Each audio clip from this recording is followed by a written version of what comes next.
এদের মধ্যে কে গর্ভবতী? 5%-এরও কম মানুষ বুঝতে পারে এদের মধ্যে কে গর্ভবতী, আর আমি নিশ্চিত তুমি ঠিক উত্তর দিতে পারবে। যত দ্রুত সম্ভব কমেন্টে তোমার উত্তর লেখো। দ্বিতীয় ধাঁধা, এই ওয়ার্ডগুলির মধ্যে কিউ ওয়ার্ডটি খুঁজে বার করো।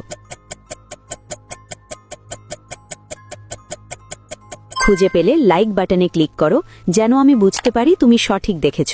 তৃতীয় ধাঁধা, তুমি যখন শেয়ার বাটনে ক্লিক করো তারপর মোলে ক্লিক করো, এখন দেখো 1 নম্বরে কোন অ্যাপটা আসে? আমার মনে হয় ক্যালেন্ডার অ্যাপটা আসবে। যদি ঠিক বলে থাকি তাহলে তুমি পরের ধাপে যেতে পারবে না। একটা গোপন কথা, যদি রাতের মধ্যে একটা দারুণ সুখবর পেতে চাও তাহলে এক্ষুনি আমাকে ফলো করে রাখো। ফাইনাল ধাঁধা, সাবধান, এটা সহজ না। তোমার ফোনের কিবোর্ড থেকে এই ইমোজিটি খুঁজে বার করো। তুমি কি খুঁজে পেয়েছ? উত্তর, প্রথম জনের পেট ইতিমধ্যেই বড় হতে শুরু করেছে শিশুর কারণে, সেই গর্ভবতী।